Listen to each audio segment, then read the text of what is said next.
From Assam public school Uttaripur Shambhuganj Jaunpur. बच्चों, आज हम क्लास 10th के मैथमेटिक्स के अंतर्गत दो चरों में रैखिक समीकरण युग्म का अध्ययन करेंगे। क्या है इसके हल करने की विधियां, क्या क्या हैं, इन सब के बारे में हम जानेंगे। और किसी एक विधि से आप सारी प्रश्नावली का सवाल लगा लें, इसका ये मतलब नहीं है। आप इसको समझिए तो फिर आपको अगली कक्षा में बहुत मदद मिलेगी। जब आप 11th में मैथमेटिक्स का अध्ययन करेंगे, 12th में करेंगे, तब आपको मदद मिलेगी। देखिए, दो चरों में रैखिक समीकरण युग्म क्या है। वास्तव में रैखिक समीकरण क्या है? समीकरण एक समानता सूचक कथन है जिसमें एक या एक से अधिक अज्ञात राशियां होती हैं। एक या एक से अधिक अज्ञात राशियां होती हैं। जैसे x + 3 = 5, तो इसमें एक अज्ञात राशि है, अर्थात एक चर का समीकरण है, इसमें एक चर राशि है।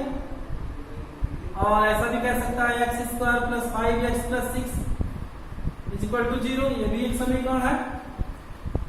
तो इसमें चर की घात 1 है, इसमें 2 है, तो द्विघात समीकरण हो गया, एक घाती समीकरण हो गया। एक घाती समीकरण को रैखिक समीकरण कहते हैं, लेकिन ये एक चर वाले समीकरण है। अब दो चर वाले समीकरणों को ऐसा आपने देखा होगा, 3x + 2y = -7, ऐसे भी समीकरण आपने देखे होंगे। इसमें दो चर है। अगर हम व्यापक रूप से कहें तो ax + by + c = 0 के रूप का समीकरण जहां a b c वास्तविक संख्याएं हैं, a b c वास्तविक संख्याएं हैं, तथा a और b शून्य नहीं है। a और b शून्य नहीं है। a और b शून्य नहीं है के रूप का समीकरण जो है दो चरों में रैखिक समीकरण कहलाता है। दो चरों में रैखिक समीकरण कहलाता है। रैखिक इसलिए दोनों चरों की घात 1 है। इसमें चर x y है और a b c वास्तविक संख्याएं हैं। रैखिक समीकरण है। तो इसे ये हो गया रैखिक समीकरण की परिभाषा। अब अगर ऐसे दो समीकरण हम लेते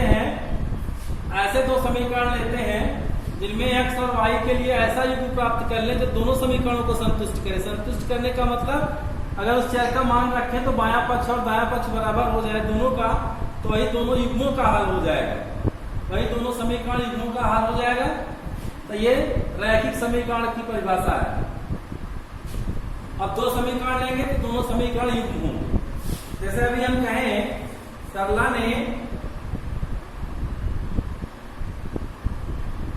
ने दो कॉपी और 5 कलम लिया। 2 कॉपी और 5 कलम लिया और उसने 15 रुपए खर्च किए। 2 कॉपी और 5 कलम। अब अगर हम कॉपी को x से और कलम को y से करें तो समीकरण बन जाएगा 2x, 2 कॉपी और 3 कलम, ये बराबर हो जाएगा 15 रुपए।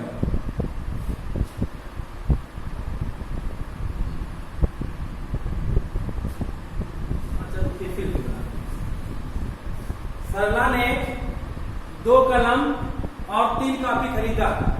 अगर हम कलम को x से डिनोट करें और कॉपी को y से डिनोट करें, 2 कलम और 3 कॉपी, 2 कलम का हो जाएगा तो 2x और 3 कॉपी का हो गया 3y, तो ये हो जाएगा 21। सरला ने 21 रुपए खर्च किए। अब देखिए, एक और रोचक बात है, और उसका भाई जो मोनू है वो 3 कलम और 2 कॉपियां लेता है। 3 कलम और 2 कॉपियां लेता है। 3 कलम लेगा तो 3x और 2 कॉपियां 2y, तो उसने खर्च किए 19 रुपए। अब ये रोचक बात है। अब एक ने 2 कलम और 3 कापियां और दूसरे ने 3 कलम और 2 कापियां गिर गई। 3 कलम और 2 कापियां खरीदा तो उसने 19 रुपए खर्च किए। अब प्रत्येक ने, अब आप कलम और कापी का मूल्य निकाल सकते हैं। तो ये एक रैखिक समीकरण का एग्जांपल है। 2 रैखिक समीकरण युग्म हो गए। अब इसमें कोई ऐसा मान होगा जो दोनों को संतुष्ट करेगा। अगर आप अभी x बराबर 3 और y बराबर 5 रखें, दोनों समीकरणों को संतुष्ट कर देगा। तो ये हो गया 2 तिहाई। देखो पहले समीकरण रखते हैं, 3 गुणे 2 6 प्लस 5 तिहाई 15, 15 6 21। और दूसरे समीकरण में रखें, देखिए इसका दायां पक्ष बायां पक्ष के बराबर हो गया।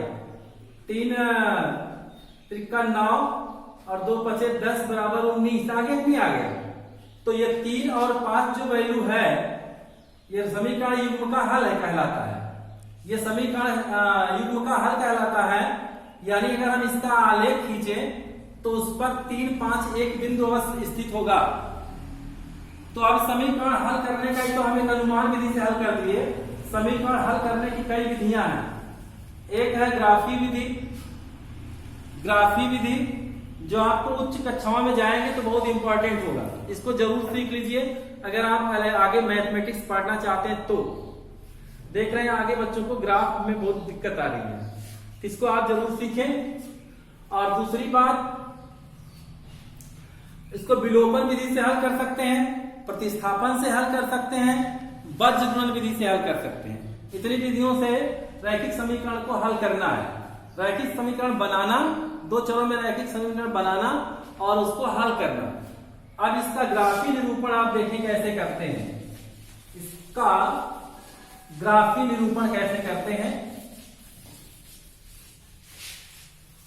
जैसे एक समीकरण है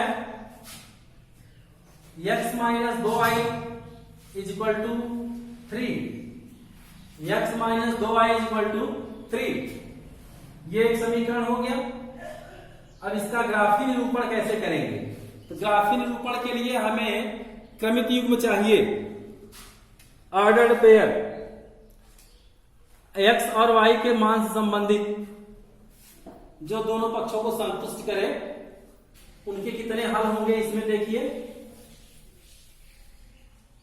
तो इसको हम करते हैं पहले क्या, समीकरण में x का मान y के पद में, y के पद में, तो ये हो जाएगा x is equal to minus 2y का इधर ले जाएंगे तो प्लस हो जाएगा 3 प्लस 2y कहेंगे, चाहे 2y प्लस 3 कहेंगे। x is equal to 3y plus 2, 3 plus 2y। अब इसमें x और y की वैल्यूज हम ज्ञात करते हैं और उससे निर्देशांक बना के हम ग्राफ प्लॉट करते हैं। ये तो आप सभी लोग जान गए। अब आप कह सकते हैं कि हम y का मान x के पद में नहीं कर सकते। हाँ बेटा बिल्कुल कर सकते हो।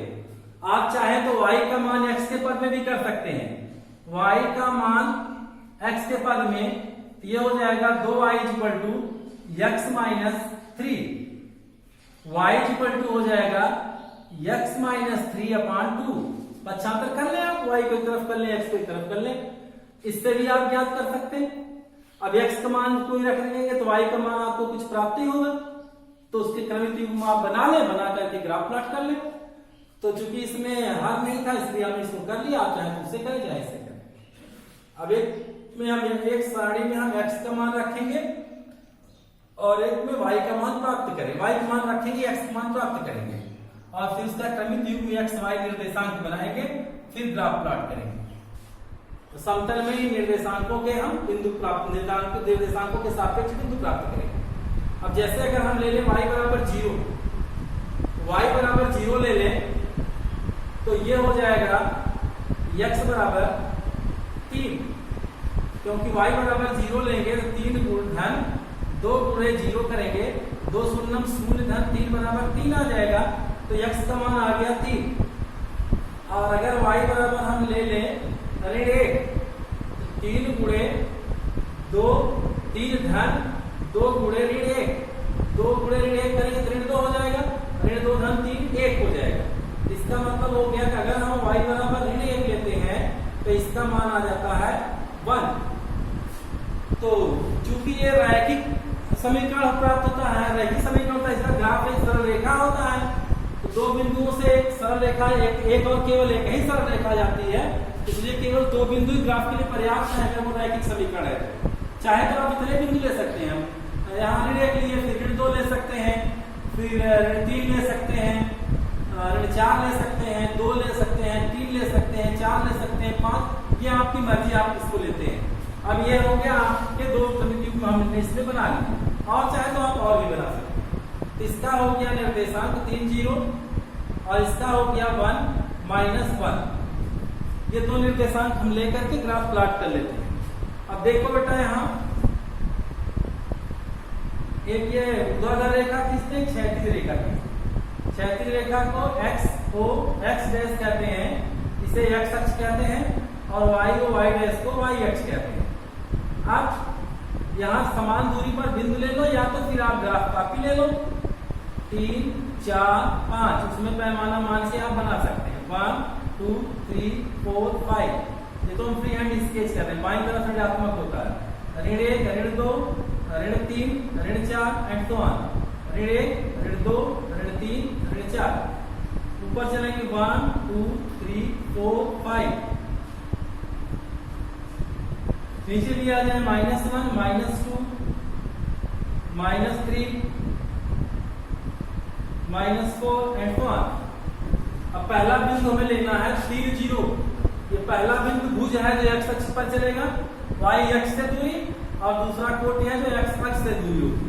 तो 3 और 0 है पहला बिंदु भैया, 3 और 0। y बराबर 0 लिए थे तो x बराबर 3 आया था, ऋण 1 लिए थे तो 1 आया। 3 0 अर्थात 3 यहाँ और 0, एक बिंदु ये हो गया, इसको कहेंगे 3 0। दूसरा है 1 -1, 1 यहाँ आ जाइए, -1 यहाँ आ जाइए, ये हो गया 1 -1 और ये बिंदु हो गया 3 0। अब इन्हीं दोनों बिंदुओं को मिलाती हुई एक रेखा खींचेंगे, यह रेखा, इस पर असंख्य बिंदु होंगे जो x और y दोनों को संतुष्ट करेंगे। 3 0 भी संतुष्ट करेगा, ऋण 1 भी संतुष्ट करेगा, इस पे असंख्य बिंदु होंगे जो संतुष्ट करेंगे। ये इस तरह से हम ग्राफ प्लॉट करते हैं। अब अगर कोई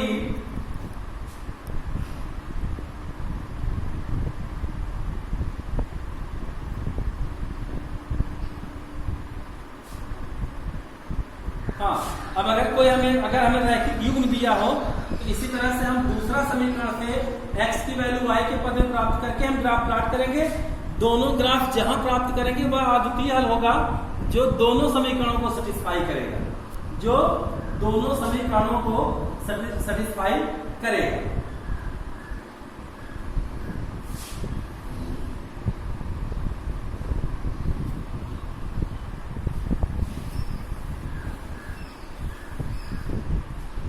अब अगर एक समीकरण हम और इसमें ले लें, 3x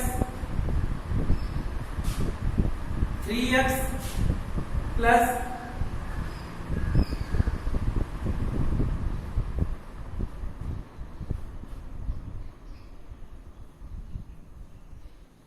3x plus 2y, 3x plus 2y is equal to 1।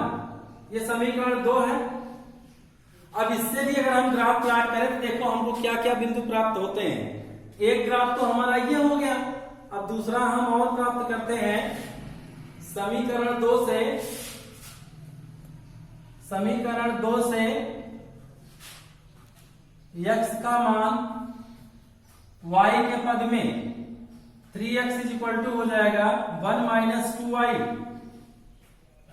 x is equal to हो जाएगा 1 minus 2y upon 3, x minus 2y upon 3, x is equal to 1 minus 2y upon 3।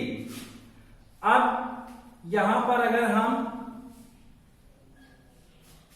एक टेबल बनाए, ये तो समीकरण 1 से था, अब यहां पर समीकरण 2 से बनाते हैं।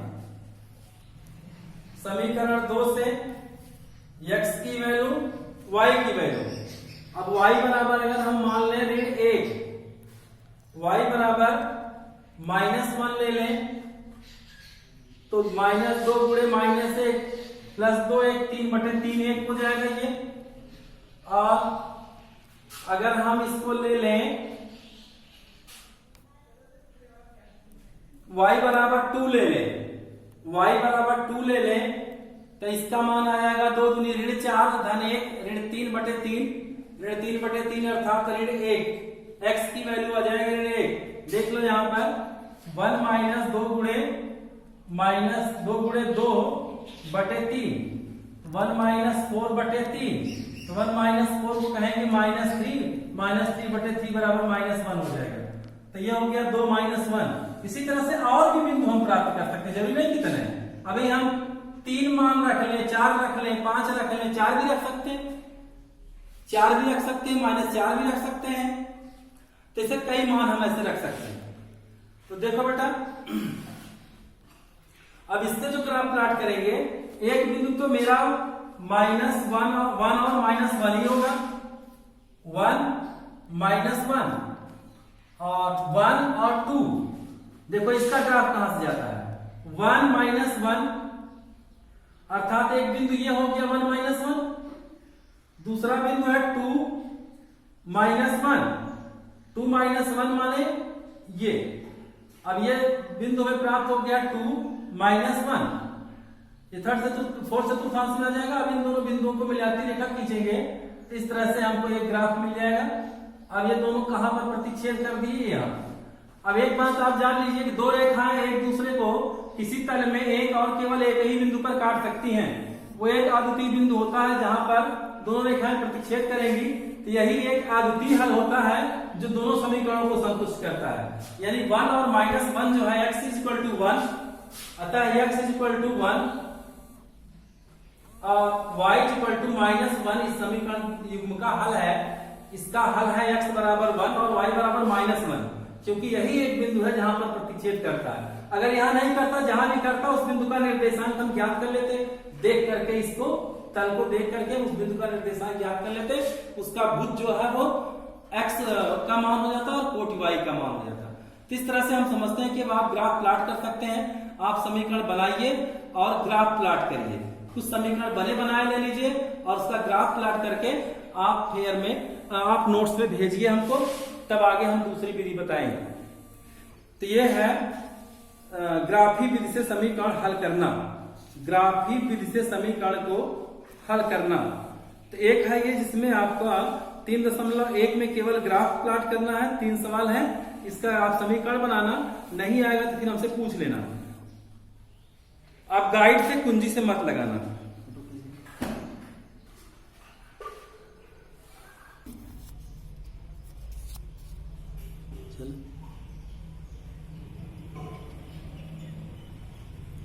ग्राफ से हल करना, अभी इसमें हमें पढ़ाना है, कुछ कंडीशन से बतानी है कि कब समीकरण का हल होगा, कब नहीं होगा, कब संतत होगा, कब असंतत होगा।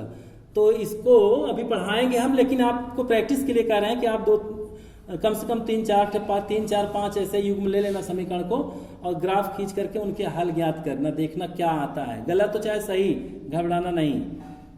3.1 तो बिल्कुल आ जाना चाहिए। ग्राफ खींचना है, इसमें ग्राफ से हल करना है, इसको देख लेना।